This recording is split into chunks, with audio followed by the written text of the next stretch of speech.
your knees tight if you want. Hip, hand to the hip, coming down to the elbow, wrist to elbow, and then you're going to keep your weight this way and then kind of come windshield wiper style, jack across. Okay, see, he's letting me, I would have been here right away. But let's say that he stops here, guys. So hand on the armpit, hand on the head, chin. Kick, Randy was here against James. Work your chin, trying to bump it across. You got to clear the elbow, it's hard. Bam, okay. Then I get a little deeper, I switch. If I stack in, he's actually tapping before I lift.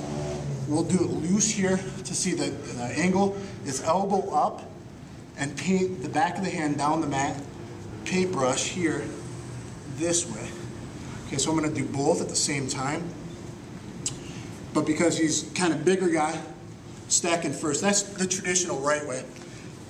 There's other ways of finishing it, but the point is, because he's got a cover, I get the lock.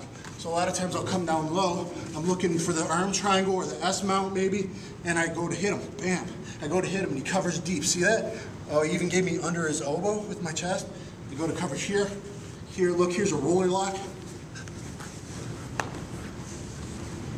All I have to do, I could keep that wrist down if I want, but it's just about counter rotation in the same plane of existence. It's just this and this at the same time. That's the locking mechanism.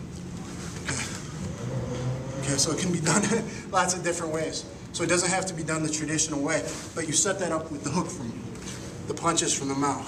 That's just my S mount. Okay, I'm lower here.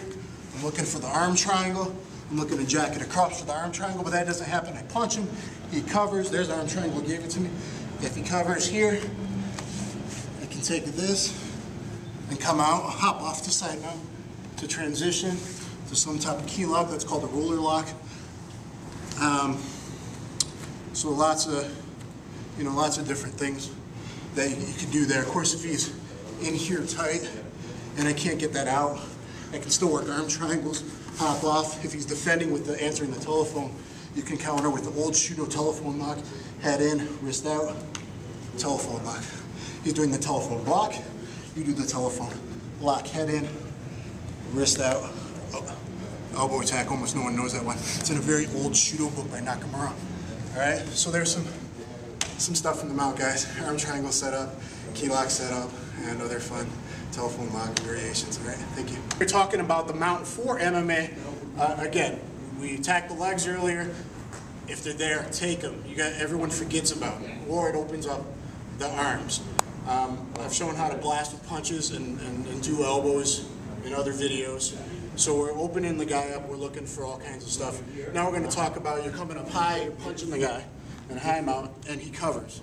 As soon as the guy's covering, he's rocking, and you're doing that, especially if it's an organization that doesn't allow elbows. If they allow elbows, you can mess the guy up pretty bad. But Strike Force doesn't allow elbows to the head on the ground. Bellator in the tournaments doesn't allow elbows to the head on the ground. So let's look for submissions to have an unbeatable mount game where you're always balanced, but you also have tight submissions where you're not getting out of position. Where you're getting reversed. A regular armbar from mount, it's very easy to get reversed in MMA. You know, it doesn't run away, escape, gets out of it. But S mount's a little bit different. So as he's covering, I'm going to come up here to my S mount. Okay, pinching his head here and having under the shoulder here. Now, one thing you can do, Vinny M shows this great jiu-jitsu guy, is take this arm away in order to attack this arm. That way he can't hug together. So that's one way of adding to your S-mount arm bars. A lot of times we're just going to take it here and we're going to come in, we're going to hook. I have been getting more and more guys lately by rocking forward and hooking this leg. So taking it from here, here's my arm lock. Okay, you see I'm attacking the arm down here, I rock forward. A lot of guys, I just feel that pressure instead of rocking back. So that's always an option here. See what he just did naturally? He crossed his arms. So we're going to look for the Wing Chun style pretzel attack.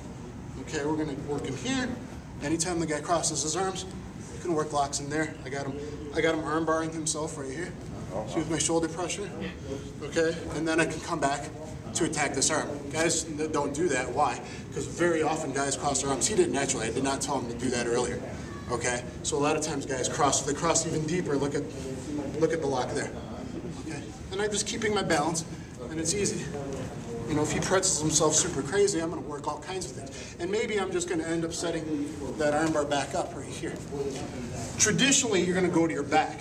Now, S-mount armbar here, I'm going to work inside that wrist or grab my hip, grab my shoulder. Hip's good, you know, 10th planet style. And then hook this leg to spider web. A lot of guys are doing the S-mount armbar and they're not hooking the leg, and the guys getting out in MMA are sweaty and they're explosive, strong athletes, of course. So, I like to hook inside here.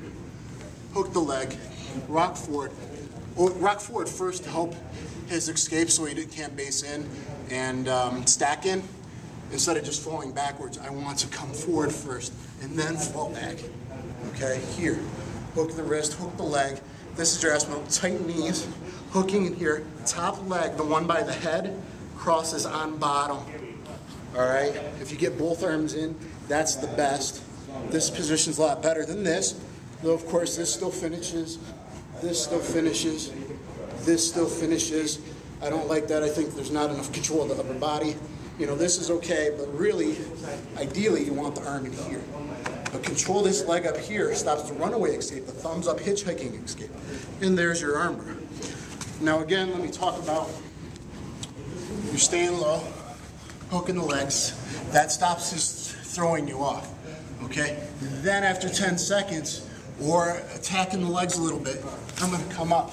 So here I'm just looking to land, bam, okay? Down. Then I can transition more to here. Thank you. There we go. Pretzel. Okay, if I really want to attack this arm and he's strong, if he's going to hug, you can get in here and try and peel this one away. Okay, got that arm bar there. But really this is to attack this arm. Of course you can switch to like a chilled out omoplata from Mount. Vinny M shows some great stuff from here. But you clear the arm. That stops the defense. You come in here for your S-mount armbar. Again, I'm clearing the, and that's the spider web by hooking the leg that makes it spider web. Again, clearing, knee tight to the head, pinching, clearing this arm is good. Arm bar is good, and of course, you're having trouble, you can go, you know, and start working from omoplata to all kinds of nasty stuff. I like it. Hook in there. So you can always go to the omoplata from the S-mount too. I'm not looking for that as my main thing. I'm looking for the other arm bars I showed. But look for the pretzel. Look for the digging one in your armpit to clear the arm so he can't hold on and defend. So there's your S-mount arm bar. Thanks. Okay guys, talking these through some of the S-mount details. He's starting in the low mount, double grapevine if you can. A lot of sport jiu-jitsu guys keep their legs straight and T-Rex. MMA, you got to be up here, and your feet are usually based on the ground. You're looking for the bridge to escape more likely. So we're talking more for MMA and a bit of no-gi action too. He's going to come to the S-mount. If the guy's T-Rexed, okay, tight in here, you're going to go under the elbow, like you're shooting the arm triangle to climb your way to the S-mount, okay? Or just a high mount. Remember, I jump into the high mount a lot just for the pretzel twist. He goes to the S-mount from here, knees tight to the ear. If possible, he gets under the shoulder blade here. This gets even tighter, okay? And this guy can't go anywhere. He's crossing again. Maybe there's a pretzel there. See if you can shove his arms. Bam. Okay, and you actually get a little, what you want is a little deeper, so this one locks this elbow like a typical armor, okay? If the pretzel's not there, that's okay.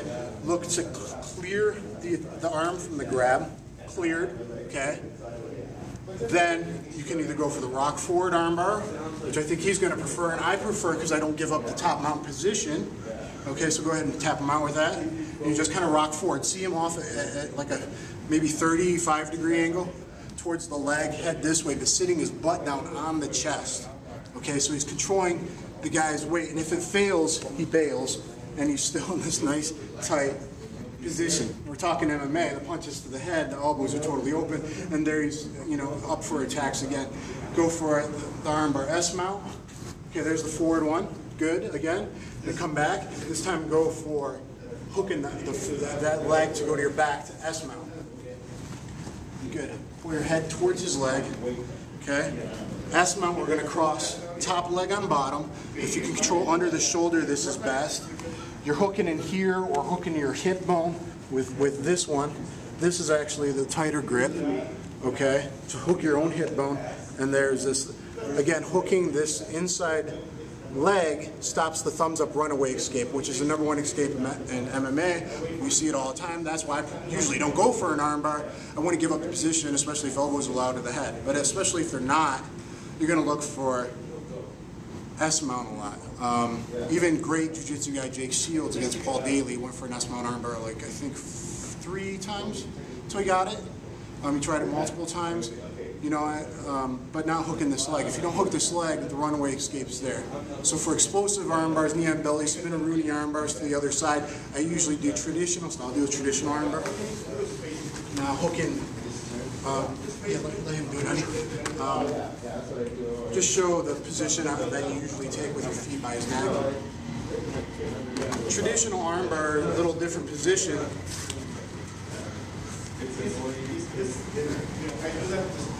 Here, sucking this in. This is good. This is not wrong. He's got double wrist control. You can grab inside the thumb, and that gives you a little bit better rudder control.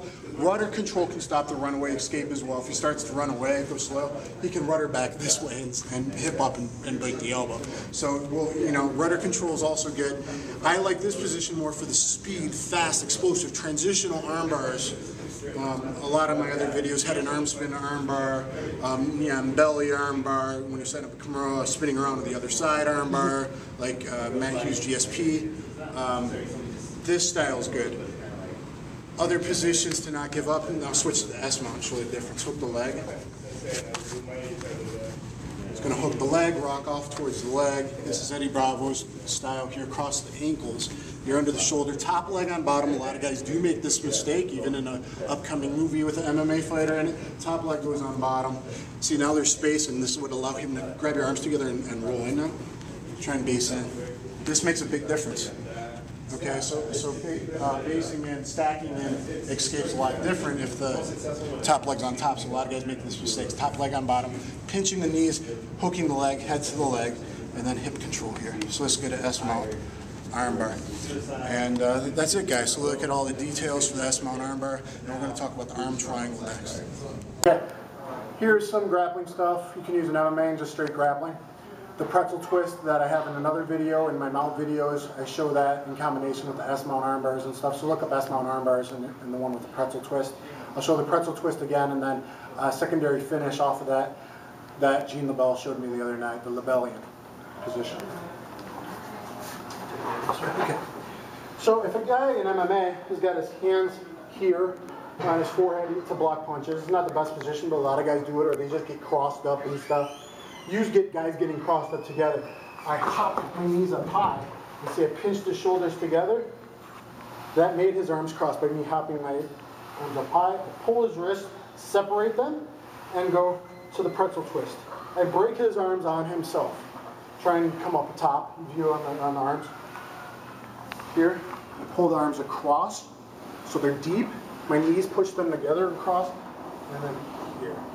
Come up and look straight down. Here, okay, on the arm, just the arms, and then twist. See, if they're not deep, you can't do it. So you pull hard, and your knees give inner thigh master pressure, okay, and then you break his arm on his arms. From there, just stay there. For a secondary finish is the Labellian. I can step the foot up on the bottom arm, the arm that's on bottom, and then break his arm with a straight arm bar, sitting on his chest, against his own arm or his leg, wherever the lever ends up, or both. I shove my leg in for power. I can go this here, I can hit him in the face, I could go under my armpit, break his arm there into the armpit while I'm hitting him in the face, while I'm giving him a noogie, while I'm pinching his nose, while I'm poking him in the eye, whatever you want to do for combatives, for MMA. Okay, so again, go to a different angle, maybe. Even in straight up grappling, you're here a lot of times looking for arm triangles, trying to dig under this elbow and stuff. A lot of times I'm here with my weight, I'm being heavy on the guy, and I jump up on the guy. See, on the inner thigh master pressure, doesn't feel good, does it, Chris? No. Doesn't feel good. And your face is in a bad spot. Yeah. Your friends are going to make fun of you. Okay, I pull his arms across, I break his arm on his own arm, twisting him. I came up with this for grappling just from basic Wing Chun. Okay, but it's been around forever because Gene the Bills did stuff from this. And then you go to this position, step over, trap the bottom arm with my leg, and go to a straight arm bar. Hit him in the face, trap it in the elbow if you want, a nasty, nasty break. He can't do anything. I could go to speed bag on his face if I want, and break him right there. Okay, one more time. Sorry, Chris. We're here, he's covering. Hop up to, I call this the super high mount. Okay, he was only half crushed this time. Okay guys, now if you haven't knocked him out from the mount yet, he hasn't given you your back, you haven't gotten the rear naked choke. If it's getting towards the end of the round and he's good at bucking his hips and hanging out Frank Shamrock style here, hiding his head good, you're going to do the wild Wolfman and blast him. But here's an armbar to go to. In my opinion, giving up top position is a little risky, so wait till the end of the round. Have your corner yell at 30 seconds, okay, and then go for submission. You've already dominated the position. Show the judges that you can try and finish it, or really finish it. You got 30 seconds and go. That's how you should do it, in my opinion. Here's an armbar. Instead of the old school armbars don't work nowadays, so here's an armbar you can actually do from mount. What I'm going to do is I'm going to frame his head to the opposite side, okay, and trap here and hook with my leg. So I'm going to pull back my elbow to slide and trap his arm in my armpit and lift this leg. I'm going to trap with my arm sliding back and lift my leg up. Frame the neck away, pivot, and then take the armbar and the armpit. Okay? It's a very dangerous, all I got to do is tap him there, pinch down on it. It's a very dangerous submission if you fall all the way back. Where it's too fast, you got to do a stomach crunch in training so you don't snap the guy's arm. But this is a very good technique to use in MMA instead of that old style push-off jiu-jitsu armbar that doesn't really work anymore. Okay, again. So this is like a trap armbar from mount. Here, you're going to go the opposite side that he's looking. So this time I'm going to attack this arm because he's looking that way. Slide this back, get my trap, arm and leg. Frame, pivot, armpit armbar. They're right there. If occasionally I'll miss this and the guy sits up, right away you got to be ready to flow in either to a swim move armbar or transition right away to your omoplata. Alright, so just know that. If the guy's really strong and has fast reaction speed, sometimes he'll sit up so fast you miss hooking the head. Be ready to flow. I usually go with the omoplata, but if you're really good at a swim move, transition them all the way again, facing up to armbar to spider web, you can do that as well. So just know that occasionally the guy's going to pop out. But usually you're going to surprise the guy this way because it's a physical trap in your body and you're not grabbing his arm. It's just trapped there in the arm and he's already hanging around anyway, so he's giving it to you. Right, there you go. Try that MMA in the last 30 seconds of the round and get the tap out. Okay.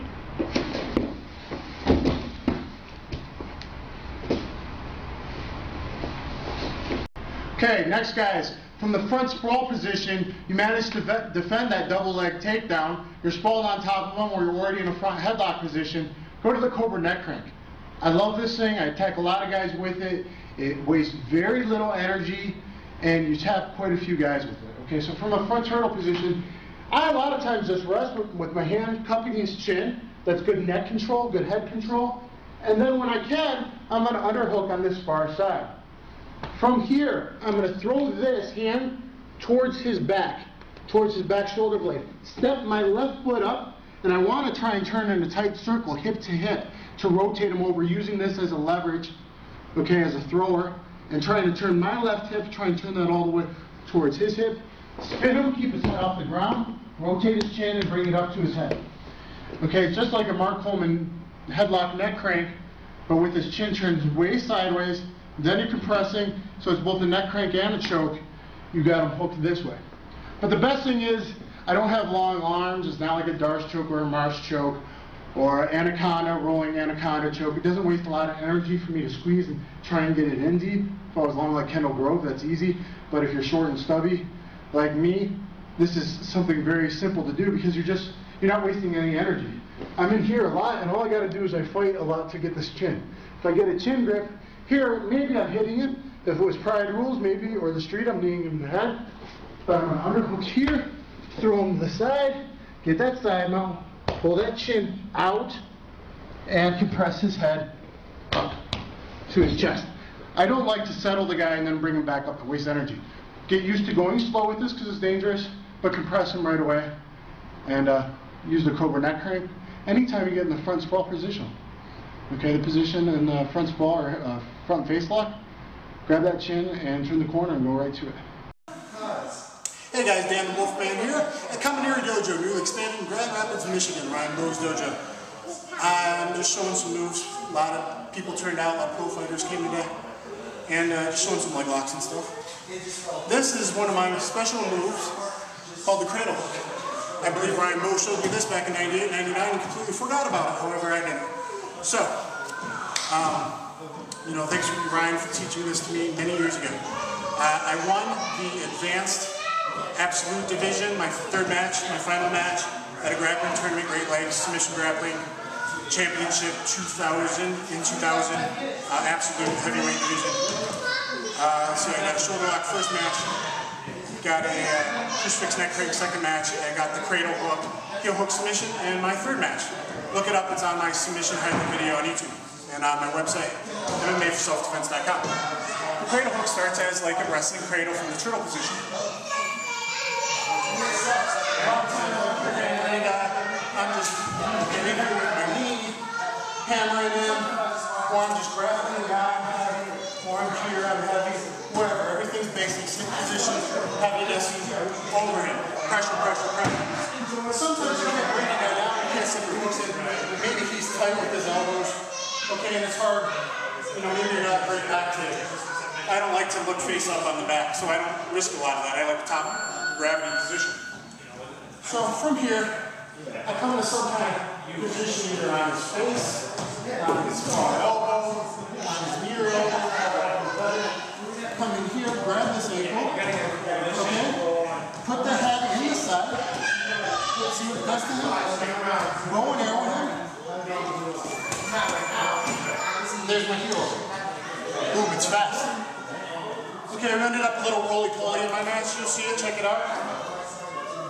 So a lot of times I'm here. Maybe the guy's going for a sit-up, stand up. Sometimes I'm resting on the guy's ankles, the far ankle, just to keep him holding down. Okay, you're on the far foot. I'm pressuring him, I'm hitting him, whatever. I switch to the near ankle, get inside here, wherever, deeper better. Go here to bound him over. Here's the heel. The cradle hook. Hope you enjoyed it. Okay guys, next from the turtle position, occasionally you can catch a guy with a very simple schoolboy choke. Maybe you can throw this knee in, you got the arm wrapped around, you're watching the Granby roll, and you're pounding the heck out of him. Okay, sometimes he's going to base up or look for that stand up, or that sit out, and he's going to bring this head up. If he's defending well here, but you're hitting him this way, maybe you're under punching him under the armpit, this way he might look up. If the guy looks up at all, reach this around, take it off the waist control, slide that in, and then scissor your hips out and lean back. Very simple choke. Once I arch here, and I put the weight back. It's nasty, like a reverse guillotine with the blade of the forearm on the throat. So we're in here, you're hitting him, you're trying to throw hooks in, whatever. If this guy bases up, or he starts to set up a stand-up sometimes, he looks up to explode up to the sky like a wrestler, you can slip this in and sit your weight out and arch your hips, and you're back on top of him. Here's where your weight goes. Okay? Meanwhile, I have his arm, and you're pulling up. So try the schoolboy choke. Put that into repertoire because you never know when someone's going to open up. People are getting better and better at rear naked choke defense. You need other attacks in your repertoire, especially from the turtle. Guys really don't know what to do, and even punches and elbows aren't enough because they're hitting the back of the head. And refs are warning guys, put other submission moves in your repertoire. Hey guys, next is some stuff you can do if a guy's attacking you. You sprawled on him, he's in the turtle. Occasionally, it's not the best way of doing a single leg. Head outside, head inside is better for a lot of reasons. Different stuff standing and on the ground. But a lot of times you knock a guy hard, this is his shooting instinct, he ends up here. So here's some defenses you can do if he's hooking an outside single, he's shooting on the takedown. Here, number one, you're just going to sprawl out and go 90 degrees on him like a T. Okay? So I'm going to go here, and I got this hooked, I'm going to hook inside his wrist, and I'm going to get the submission like an armbar here. His arm always ends up in different ways, but you can figure it out and belly down and shove your hips forward and get that submission right there. See, he's hooked. Okay? If he's really strong, you're having trouble with that, you could go to a Gary Goodridge-like crucifix position for some nasty elbows. Okay, all you're going to do is in here, you're going to do a forward shoulder roll. Hook this here to your head so he can't pull it out. If you do here, you're fighting strength for strength, you might leave his arm out. So go to your own head, hook him here, and do Gary Goodridge to Paul Herrera. Give him those 8 nasty elbows and knock him out. There's also one more variation you can do. If this keeps happening in the fight later on, you're having trouble finishing him from the turtle position. A lot of guys with judo backgrounds go to turtle, maybe you end up here a lot. You have trouble hitting. You try to elbow him a few times, maybe if the rules allow, but the referee's warning you for hitting the back of the head with elbows as he's hiding himself. He doesn't want to fight, he's hiding. Okay, so now we want to go to a different position to finish him. We've had trouble finishing him in this position. He's good rear naked choke defense, and he, with the gloves on, MMA gloves on, he's blocking his head fairly well, and it's hard to get elbows in a position that are legal. You're getting warned you don't want to lose a point, or maybe you already lost a point. This time what we're going to do, we're going to take our hand, reposition over here, and we're going to belly down, flip our legs to the other side over his back, and end up in side mount. Okay, you're going to take this hand, go over here, and flip over. Perfect beat down, crucifix, salivary position here. I got his arm trapped. I landed this underhook as soon as we landed, and now he's going to drop those downward elbows and finish the fight and pound him out. You know, from there, if you wanted to go to further technique, you could attack this arm, whatever you want. You're landing yourself in a great position from the back where you had trouble finishing. So that's flipping over his back, going to the far side, side mount, but in a nice beat down position. Try that out. Should work out well. Next, guys, let's say you guys have the guy's back looking up. I never like taking the back looking up. Looking down so you can isolate him, flatten him out, yeah. If you're looking up, we see too many guys are good with MMA gloves defending until the end of the round. And you waste a lot of energy. Or maybe they spin back in your guard and drop bombs on you the last 30 seconds and steal the round. So if you're getting there and your arms are fatiguing, you keep trying the rear naked choke, but you're looking up, something else you can go to, again, my theory of trying to really submit the guy the last 30 seconds is the exorcist. Okay, take his head right off the spinal lock. So we got him jacked up pretty high on me here, and I can't tap him. I'm going to take one of my hooks out, my left hook out, put it underneath. I'm going to flip his body sideways like a John Jock sweep. Okay, and then this is going to come across his face like a face lock, and I'm going to take his neck, his face, the other direction. Okay, I'm going to kick up with the butterfly, face lock in here, hook inside this leg, lock that hip nice and tight, and take his face the other direction. Because I have him locked here. If I don't have him locked in tight, if you can land a lockdown in, that's even tighter. Okay, but you control this hip. His body, you kicked his leg the opposite way, and I'm twisting him like an S, the opposite direction. So go for that. All right.